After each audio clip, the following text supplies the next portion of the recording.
बिस्मिल्लाहिर्रहमानिर्रहीम। अल्हम्दुलिल्लाह।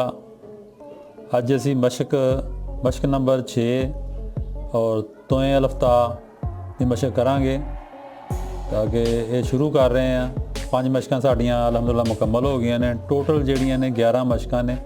जिहड़ा बच्चा या जिहड़ा भी शौक रखदा लिखाई नूं दुरुस्त करने वास्ते वो ये 11 मशकां अगर कर लैंदा ना तो उहदे वास्ते कोई मसला नहीं।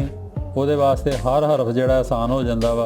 ਉਹਦੇ पैबंद लगाउणा, ਉਹਦੇ लफज की शनाख्त तो ਉਹਦੇ वास्ते बहुत आसानी हो जाती है। तो अलहमदुलिल्लाह ਅਸੀਂ 6ਵੀਂ मशक ਜਿਹੜੀ है ना वो कर रहे हैं। ਉਹਦੇ 'ਚ ਤੋਏ ਦੇ ਨਾਲ ਅਲਫ ਕਿੱਦਾਂ ਲਗਾਉਣਾ, ਤੋਏ ਨਾਲ ਬੇ ਕਿੱਦਾਂ ਲਗਾਉਣੀ, ਇੱਦਾਂ ਇਹ ਸਾਰੀ ਮਸ਼ਕ ਹੋਏਗੀ। मैं शुरू करना। बिस्मिल्लाहिर्रहमानिर्रहीम। साडी ਅੱਜ मशक आ मशक नंबर 6, सबक आ 60। ਅੱਜ ਤੋਏ ਦੇ ਨਾਲ ਇਹ ਕਿੱਦਾਂ ਲਗਾਉਣੀ ਹੈ।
इस तोए ये ते अगे तोए ये ते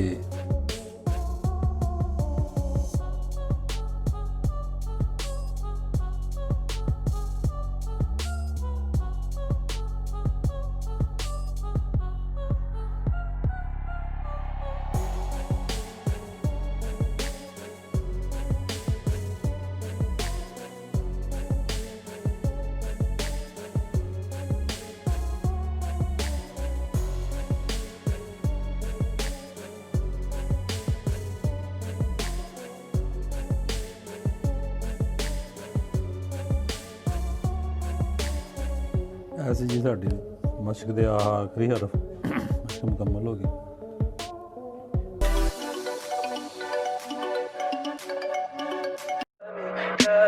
Tell me pretty lies, look me in the face, tell me that you love me, even if it's fake.